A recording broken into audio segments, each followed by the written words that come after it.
Ladies and gentlemen, tonight, Lee Shannon presents Illusions in Review.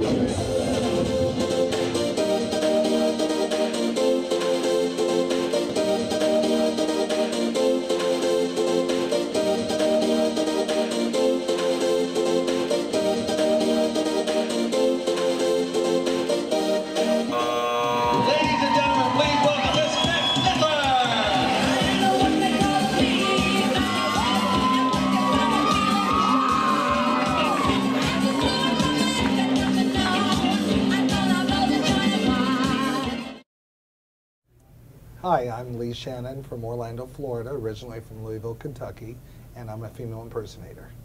The profession of female impersonation, drag queen, has many labels, and it can be negative, it can be positive. I do like the illusion. I do live my life as a man and prefer it that way. I do have a regular job, but I do have a job as a female impersonator at night. Tia Divine is my stage name. I would describe my profession as an art form. It's female illusion, and it's something I take very, very seriously. Ritzy Rags, Wigs, and More is my story, and what I've done is incorporate what I do for a living during the day into what I do at night.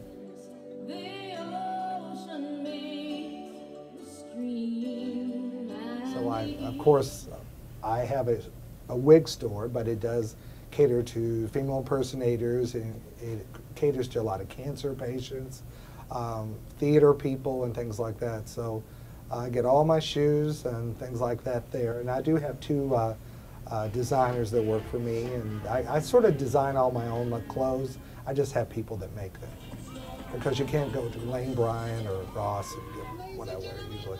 The size won't work. Well, I travel a lot.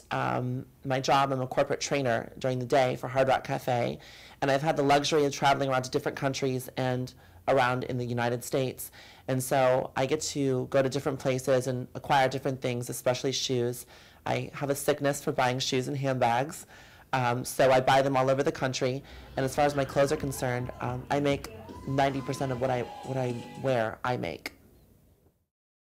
Well, I was actually thrown out of my house at 17 due to the gay issue. I ended up going to a gay bar, still looking for my own identity, and actually ended up seeing a show upstairs at the Downtowner nightclub.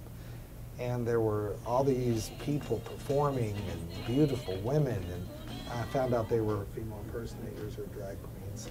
And I was so fascinated by it, and I had a full beard, and I was a really big, muscular guy at that point. And but I really, really was intrigued. When I was about 16 years old, I was living in a single-parent household, and my mother didn't have enough money to pay the light bill. And because I'd always been a dancer for 12 years and really had a very great sense of staging and performing, I saw this ad to enter a contest. If you were a female illusion entertainer, enter the contest, you win $100, which is exactly what I needed. And so as a fluke, I entered and I won, of course. My favorite part of it is opening the show, talking to the audience.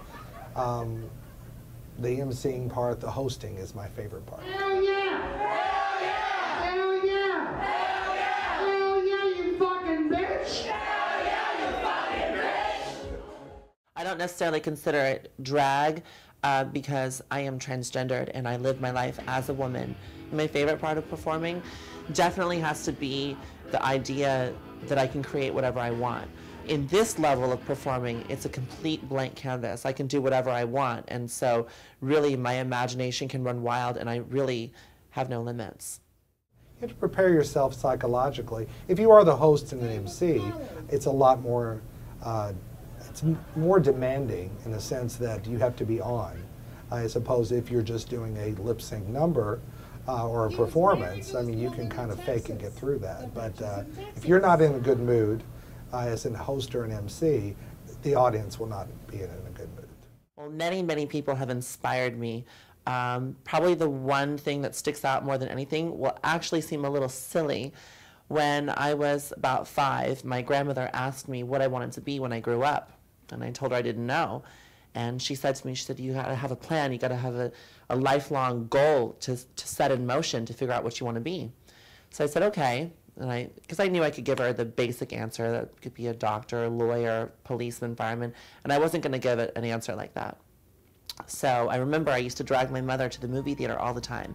I used to drag her to go see these horror films, particularly Nightmare on Elm Street, because I had a crush on Freddy Krueger.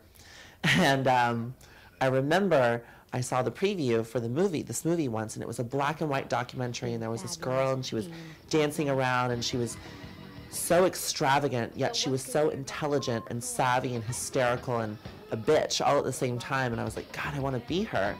And the film was Truth or Dare. It was a documentary. And so I said, that's what I want to be. And so I remember seeing my grandmother about a week later, and she said, did you figure out who you want to be? And I said, yes, I did. And she goes, what do you want to be when you grow up? I said, I want to be Madonna. She said, well, you can't be Madonna. And I said, I'll show you.